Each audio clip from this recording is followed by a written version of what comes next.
Good evening, friends. It's evening in India, so I know you are coming from various locations. So good evening. I'm Saket Bansal, and today I'm talking about the PMP exam changes. I run a company named Eisenbridge Consultancy, and we are into project management education. We train people on various certification. So before I start, I want to know what you already know about the PMP exam changes, and I also want to know about you all. So the way we do it, we run some polls, and via polls we come to know about our audience. So first poll is primarily focusing on when are you planning to give PMP exam in next 3 months? So I know how many of you are moving towards PMP certification exam. The more we have, yes, it means we are reaching to our target audience. So we do have 70% people already voted. Okay, so interestingly, we do have a good percentage of attendees who are already PMP certified. So I'm sure they may want to learn about the changes so they can guide others. So let me close the poll and share the results with you. The results are 67% are the one who are planning to give PMP exam in next 3 months, which is a good number and which is the target audience for this particular session. And 20% are already PMP certified. So the bad news for already PMP certified people is that this program may not qualify for PDUs because it's primarily talking about the exam changes. But yes, we will have some interesting conversation and definitely you will get some value out of it. Great. Second question. So it's with one. Do you think that we have a new PMBOK post 11th January? I get this query very frequently that PMBOK is changing, this is happening, that is happening. I must give exam before the Jan comes. So before I give the answer, let me ask you that do we have a new PMBOK guide starting 11th January?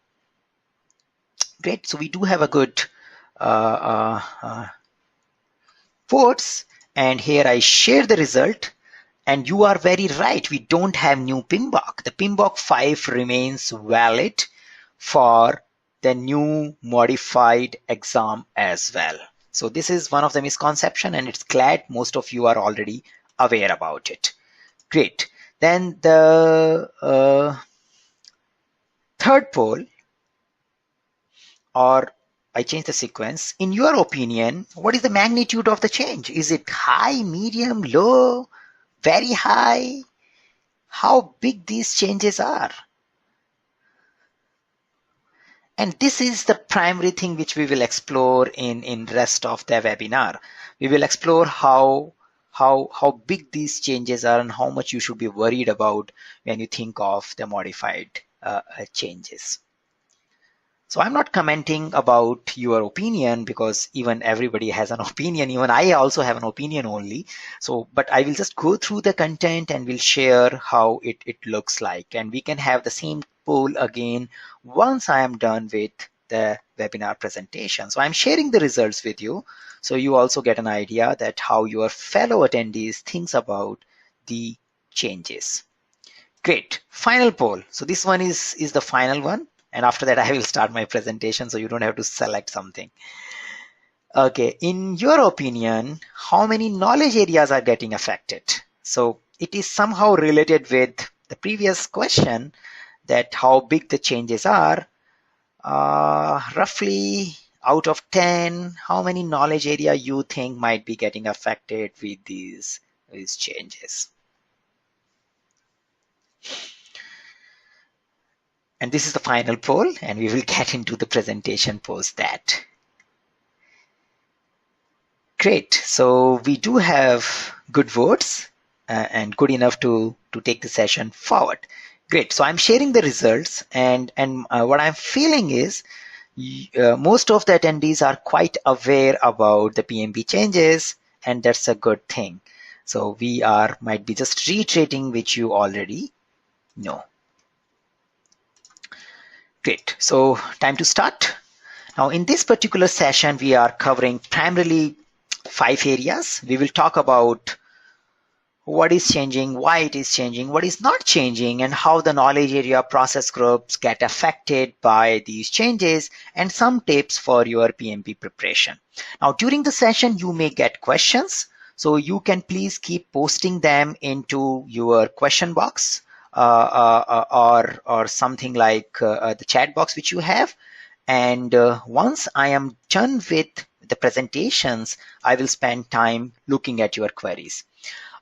In case this question thing doesn't work, we had some technical difficulties in our previous sessions. We are using Twitter as an alternative channel. So you can anytime tweet using hashtag PMP changes.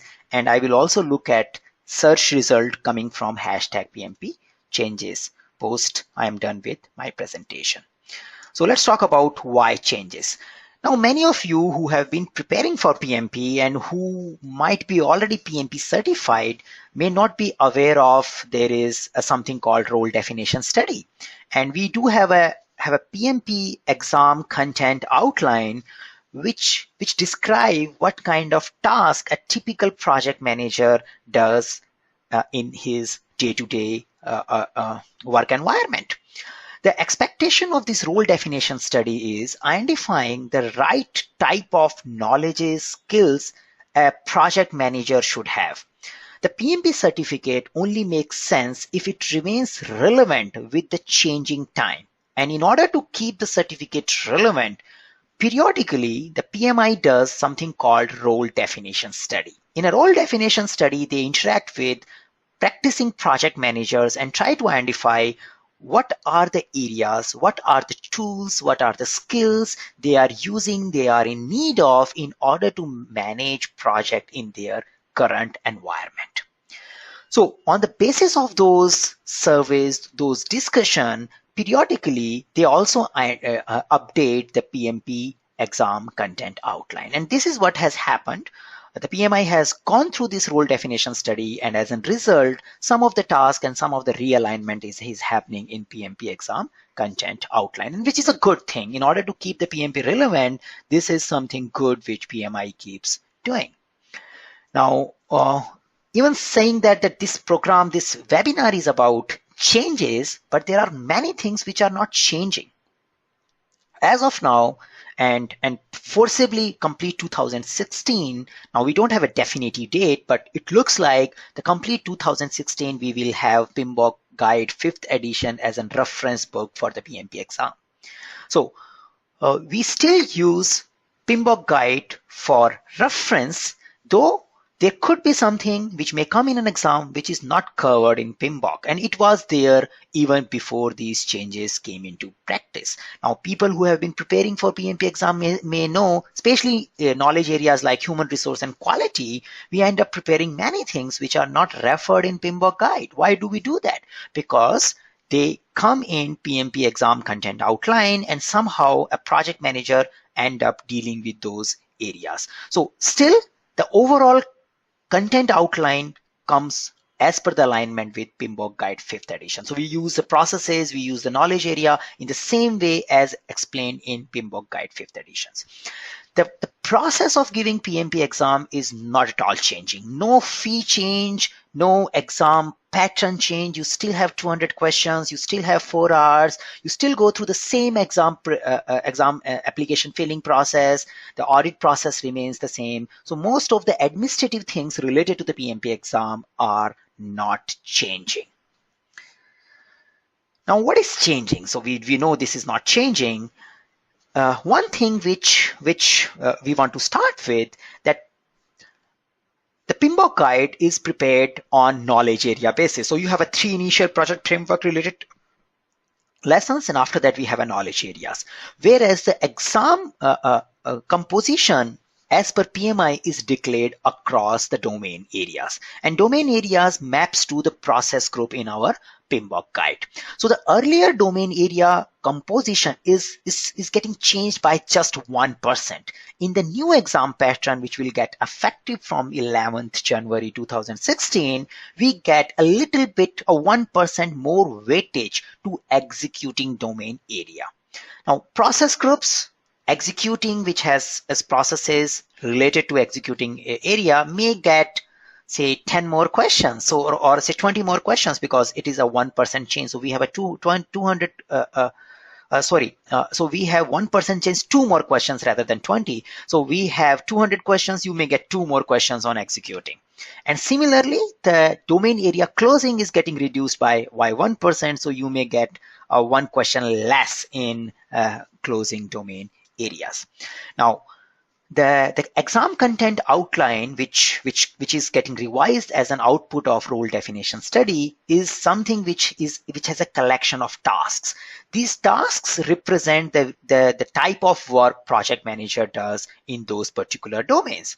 So if you look at the task, 3 tasks has been added in initiating domain. We will discuss them in subsequent slides. So 3 tasks has been added, and in my view, initiating is the domain area which is the maximum impacted area from these changes. Planning, just 1 task. Executing, we do have a 2 tasks, but they are more like a realignment. Similarly, monitoring and control, we do have a 2 tasks. Again, when you see the details, you will realize it is more like a rewording few things, nothing big change. But yes, there is a little bit change. And domain area closing, none. So we don't have any change in closing domain area. So let's get into these 8 new tasks. So what we did, there is no official mapping of these tasks towards the knowledge area. Based on our understanding of these tasks, what we have identified, we have mapped these 8 new tasks to 4 domain areas out of 10. Now, how it looks like, the initiating the process group related tasks, which are 3, are getting mapped to project integration management domain area. We have a task which are related to identification of stakeholders during the project chartering and initiating process of the project. We do have a task which is linked to doing a benefit analysis during the project chartering process, and we also have a task which talks about that project manager should play a role in developing a common understanding of project charter. So if I look at the process, the develop project charter is the process which is bit getting impacted. You have few more areas to look into. Now, when we look towards the planning process group, it is more about more stakeholder engagement. So it was already there, but they are emphasizing it by adding 1 more task, that yes, project manager should be more and more engaged with stakeholders. Again, in executing process group also, we have again a focus on stakeholders in managing the healthy relationship with stakeholders. And in communication management knowledge area, it's again communicating more and more effectively with stakeholders. Now, this task can be mapped to the stakeholder management knowledge area as well, because communication and stakeholder many times overlap, though the communication management knowledge area itself is like a base knowledge area, and all the knowledge areas keeps interacting with that particular knowledge areas. Now, when we talk about monitoring and controlling, we do have a task which is talking about lesson learned. So we are mapping to project integration management knowledge area, where we are talking about that we need to do a continuous lesson learn exercise and keep learning from various lessons as a monitoring process rather than as just a closing process. And then we do have a task which is talking about ensuring an alignment between a procurement plan and project objectives. And that is how we can say that little bit impact on procurement management, or say control procurement process of procurement management. Now, it is when we just summarize it, that how these things are getting impacted, I do see in our, say, it's a bit controversy that from when it started. If I recall my engagement with PMBOK, if I say PMBOK 2000 and PMBOK 3, many times project manager used to think that they are only and only responsible for delivering something which is given in a scope. They don't care if that thing makes business sense or not. If it is there in a scope, they need to deliver it. With passes of time, the project management is no more about delivering scope within time, within cost. It is moving towards, are we getting the desired value out of the project? Are we really realizing the benefit for which the project was initiated? Are we taking care of the business need for which the project got initiated? So now with the new changes, the more emphasis is coming towards that the project manager should get involved and should focus towards business objective, project objective, rather than just project scope. So engaging with the business stakeholders when they are thinking of business objective and ensuring throughout the project life cycle that project does results into the realization of the benefits which were visualized during the initiating stage of the project is one of the emphasis area which is coming in the new changes. And this particular thing is impacting the engagement of stakeholder during project chartering process, or engagement of project manager during project chartering process. So this is the one big change I can say, or an approach change. The second thing which is coming very clearly from this particular changes is more and more stakeholder engagement. It's not more about that I will write the requirement document, I will take a sign off from you, and we manage stakeholders just by taking signatures and getting baselines. In today's project management environment, just taking signatures and managing stakeholder is no more working. We need to make stakeholders as a part of project. We need to engage them so they start owning the project deliverable. So the second emphasis is coming towards engagement of stakeholders. The third emphasis is coming towards lesson learned. Lesson learned should not be taken as end of phase or end of project exercise. Lesson learned, we should keep learning from our executing and our monitoring and controlling data, and we should keep updating our processes as we learn something new about it.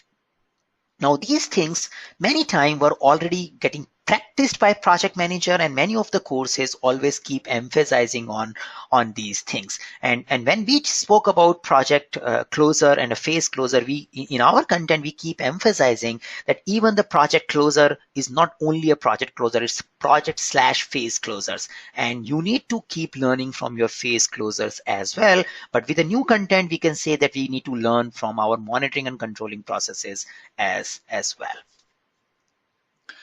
So if we look into the further details, we can say that in initiating, we need to little bit towards identify stakeholders. It's more about develop project charter is again about develop project charter. Planning is about more towards plan stakeholder management process, and executing is somehow impacting the managed communication and managed stakeholder engagement. And when it comes to monitoring and control, it is mapping towards manage and control project work and control procurement. So this is something which is our interpretation, but as per the best of our knowledge, this is how the changes looks to us. Now let's pick up the changes task by task. Now when we talk about initiating process, we have a change of a language of one particular task. So there was a task called emphasis on high level scope based on business and compliance requirement. Now this has been changed towards emphasis on identifying key deliverables based on the business requirements. Change is very minor, but approach is different. The traditional project manager approach, I just need to focus on the scope, is not appreciated. It is more about I need to focus on project deliverables, project benefits. So we need to focus towards identifying, when we are writing a project charter, we need to focus on identifying the deliverables. And if you look at 7 and 8, which are new tasks, it is talking about emphasizing on conducting benefit analysis of the project with other stakeholders. Now, before project comes into picture, there is always a business case. There is a business need. Now, why should I initiate a project? If I want to have a new website, why should I do that? I may be having my business problem that my customers are not able to reach me. My competitor is always online, and they have a great website. They can interact with their customers through website. And I have a problem. I'm losing my market share. So I have a business need. Now, how can I meet these need? I can have a website. Now, does it really make a business case? Does it really make sense to spend 1 million in making website, and how much we can earn out of it? So a cost benefit analysis happens before we get the project charter. Now, in our current content as well, in most of the PMBOK content, or say PMP preparation content, we do have a lessons, techniques which talks about economic based project selection, constraint based project selection, and we do talk about techniques like net present value, internal rate of returns. So in some extent it was already there in most of the PMP preparation material. The only thing which I can say is that here it is becoming more and more clear that as a project manager, you should be part of that discussion. Don't think that only when the project charter will come, as a project manager, I will get involved. So it is focusing on that, emphasizing on conducting benefit analysis of the project with other stakeholders. And then we take it forward, the task 8, emphasizing to ensure that all key stakeholders carry a common understanding of a project charter. Now, project charter is still authorized by the project initiator or a project sponsor. Project managers still can play an important role in composing, in consolidating, in compiling the project charter. It will be still authorized by the sponsor, but project manager has a role to play to ensure that stakeholders has a common understanding of the project charter. And the project charter covers the key deliverables, and those deliverables does solve the business problem for which the project is getting initiated. So it's more focused towards business, it's more focused towards deliverable rather than scope. It's more focused towards engaging with stakeholders. Now, in a planning process group, I would say that it's a very small task 13, which talks about emphasizing on more involvement and engagement of key stakeholders. So we get engaged in the initiating stage, and we remain engaged when we are planning our stakeholder engagement. We need to think of more and more avenues where we can give opportunity to stakeholders, where they can interact, they can provide feedbacks, and they can feel as a part of the project group. In executing process, it's again maximizing team performance through leading, mentoring, and training has been changed to emphasis on effective and efficient communication with the key stakeholders. So stakeholders. If you see these changes, you find that stakeholders and benefit realization remains the core theme. So, and the new task means emphasis on maintaining healthy relationship with the key stakeholders. So you can expect many questions coming towards the situations where some of the stakeholders are not in agreement with the project charter. So what do you do? How do you negotiate? How do you conduct a workshop which influences people to agree on a common project objectives? So you may end up into more and more stakeholder conflict related questions in your exam, where stakeholders are not happy with the type of reports you are producing, stakeholders are not happy with the type of deliverables you are producing. So how do you handle them? So the process of handling change requests, etc., still remains same. The only thing is, when you look at the option, always keep in mind, I should be proactively engaging with stakeholders. I still follow my processes, but I can't ignore them. That is the key theme which we need to keep in mind when we deal with the new questions. Monitoring and control process. So again, emphasis on communication with project stakeholders. So there was a 6th task which was changed to emphasis on lesson learned from the start of the project, start to the closure of the project. We have been talking about it, and another thing which is coming in monitoring and control is that emphasizing to ensure the procurement plan is compliant with the objective of the project. Now, was that procurement plan was not compliant with the objective of the project earlier? The answer is no, it was always, but when we talk about procurement plan, it was more compliant with the project scope. So the key thing which is coming here is, it's just not the scope, it's the objective. Scope is something which is there in order to facilitate planning and delivery, but your project is there to meet the project objective. And when you do procurement, when you do your make or buy decision, you need to ensure that, will I meet project objective by doing these procurements? So this is the area which we need to look into. Minor difference, a bit approach-wise difference. So if we summarize, like 8 new tasks added, modified in 4 knowledge areas, and in my view, 7 out of 47 processes are getting minor impacted. So you can say it's again small change as per my opinion. And as per PMI is concerned, they says that yes, they are going to modify or tweak approximately 25% of the questions.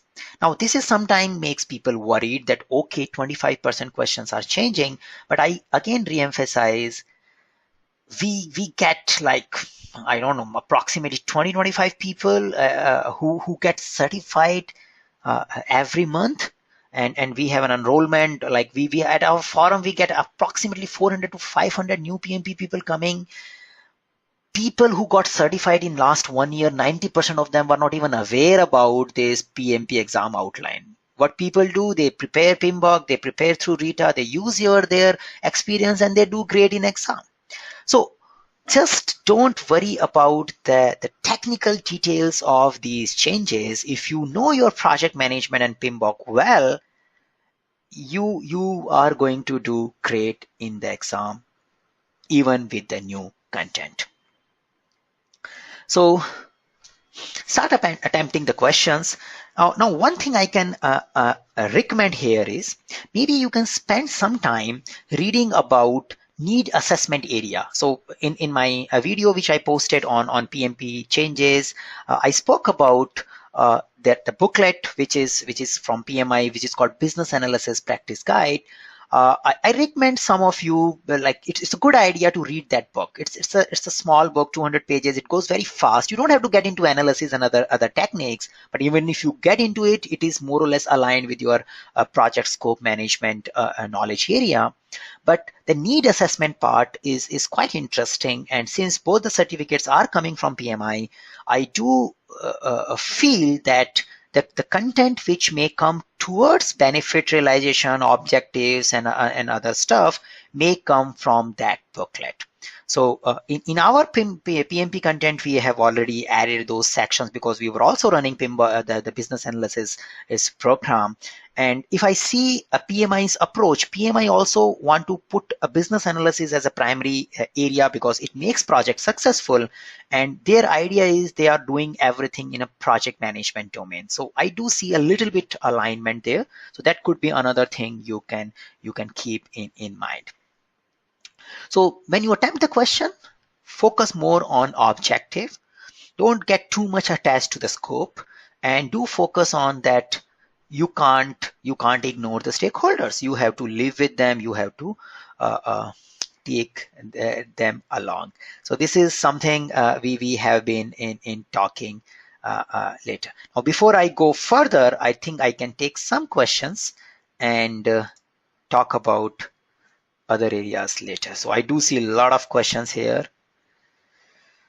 Okay, so let me try to navigate to this. Okay, now the question is the PMI also changing the existing question bank of PMP? Now, very interesting. I attended a regional like registered education providers meeting, and everybody, like in that particular meeting, we had many representatives from PMI, and they shared the process they use for PMP content preparation, PMP exam content preparation. The idea of it happens that they have a question writing exercise in which everybody like they have a set of volunteers who come together and they write questions, and no paper and nothing is allowed in that particular room. And once that event is over, those question goes to another event and another country, and first those people review those questions and then they write the new question. So and this exercise keeps happening throughout the year.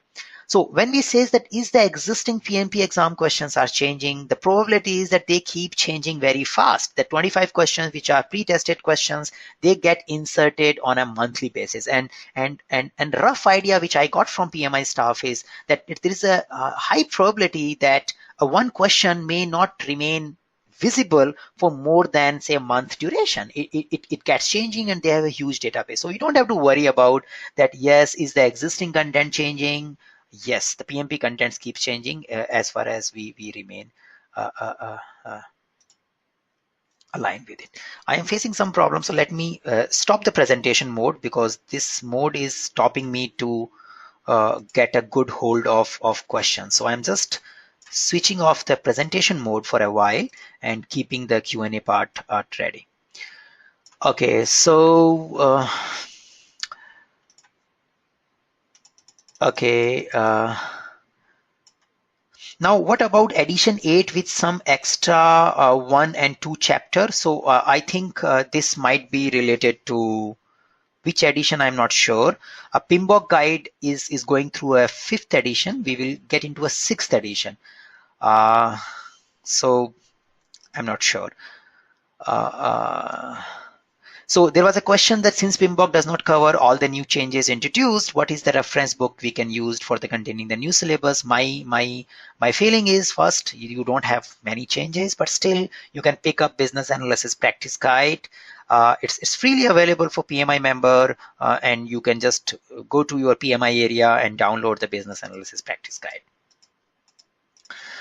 Is it okay to have a 35 PDUs that don't covers all the 5 process groups but only covers 3 of the process groups in order to be eligible for the exam? The rules remains the same. As far as PMI is concerned, you need to have a 35 contact hours of education, which is primarily covering project management related topics. They don't emphasize on that each process group must be covered, but definitely when you will prepare for the exam, you need to cover everything. So legally saying they may allow it, but it's good idea to pick up something which will also help you to prepare for the exam as well as provide you a 35 contact hours. Okay, is the PMI also changing the existing question bank? I answered it. Okay, I mean, okay, what are these tasks? Can you please explain? So we discussed about the task. Okay. This is interesting. Is the definition of goal plotting will change due to the more stakeholder engagement? It is not changing. The definition of goal plotting remains the same. It means that don't change something as a bright idea coming from your own team. Always take stakeholder approval if you have a bright idea. So goal plotting never says that don't implement good ideas. It always says don't implement good ideas without verifying those ideas with your appropriate stakeholders. So that definition remain as it is, and that is how the project management PMBOK looks into. Okay, so Pramod, I think your question is also addressed, so you can have a business analysis practice guide to look into. So PMBOK 5 will not get revised. So don't assume that maybe PMI will update a new version of PMBOK which takes care of these tasks. The answer is no. Even the current task does not get covered in the complete PMBOK. Now, most of you who prepare for PMP, you might be doing NPV, IRR, and all those stuff. Is it covered in PMBOK? You may do point of total assumption. Is there anywhere mentioned in PMBOK? You may talk about Maslow's need hierarchy. Is there anywhere referred in PMBOK? No, but it is referred in various contents, and it keeps coming sometime in exam. So the PMBOK guide is not covering the complete PMP exam already. So going forward, you may have few more areas which comes beyond the PMBOK guide. Having said that, if you know the PMBOK guide well, you will definitely get certified. You may not get proficient in all the 5 domains, which you may not even want to get to, but you will definitely get certified. So I keep telling this thing to my clients that don't try to read everything which is relevant for PMP. It may just delay your complete certification process.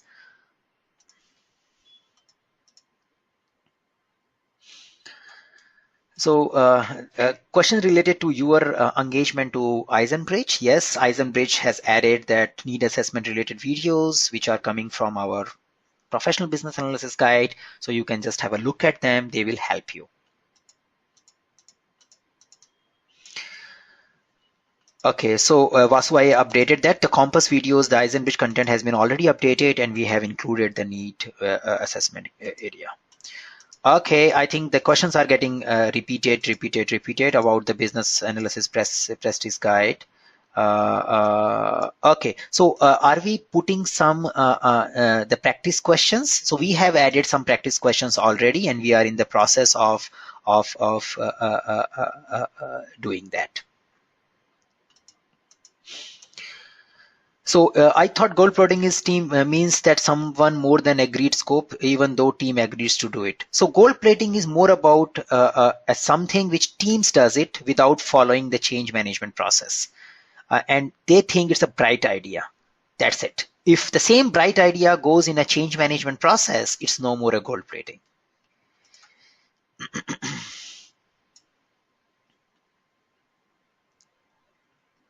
Now the question is coming that one general questions, do you know anyone who passed the exam with 2 below proficient out of 5? Yes, I know. And last week only I got it. I even had a report sheet of the person who got 2 below proficient and still passed the exam. So again, I will say that there is no rule which says that these many proficient and these many below proficient. The complete because the domain areas are not giving the similar kind of contribution in the final exam, and PMI keeps the logic of pass fail with them. So just don't worry about it. Just focus on covering the content well, covering the practice test near 80%. You will definitely do good in your exam.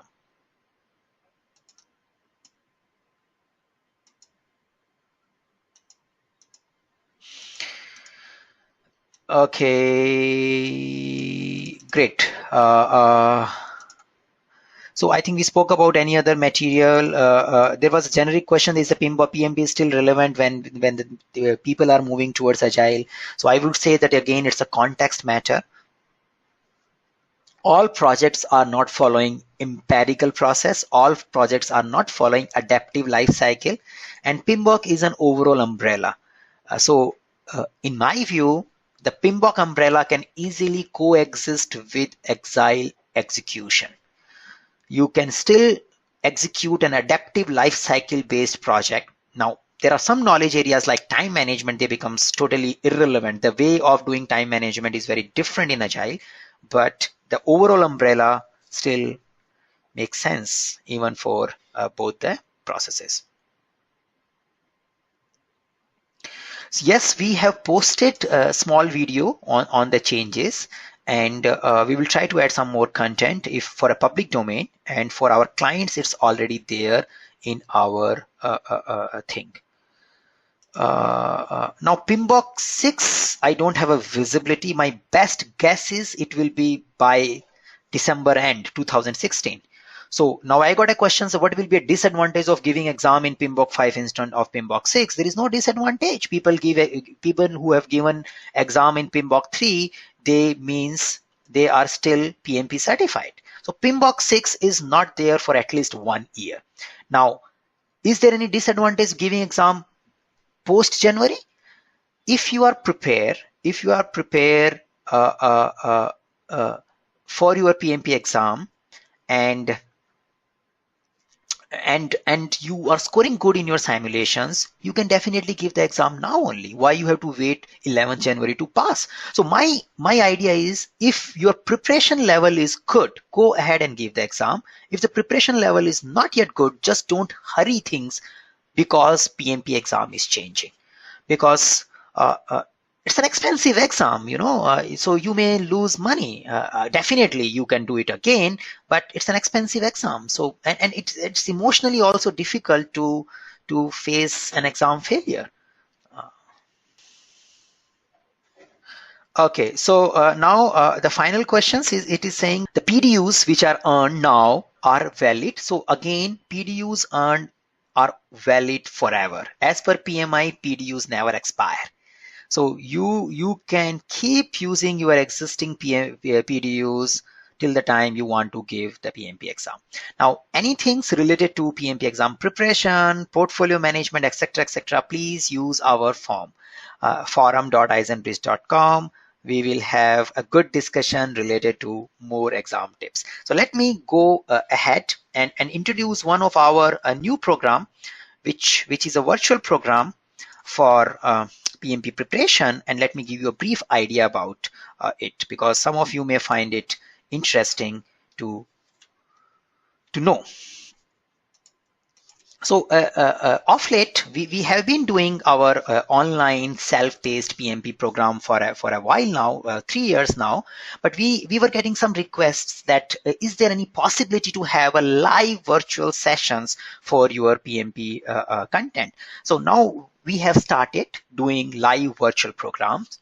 Now, in order to keep things independent, now the problem with the live virtual programs are they binds you, because you enroll to it and then you have to follow a week on week schedule, and you find that you are stuck for 10-15 weeks, and that feeling was also giving a kind of a stress rather than a PMP preparation thing. So what we did is we divided the complete virtual program into small capsules. It gives you a freedom only to enroll to the area which you are finding difficult to manage. And as of now, we have 5 capsules, and we are thinking of adding few more capsules based on our demand coming from our clients. So we have a capsule for scope, time, cost, primarily EVM, and procurement and quality. And most of these capsules runs for 3 to 4 hours. The earned value capsule is for a bit longer duration, and others are costed at $25, and the earned value capsule is costed at $35.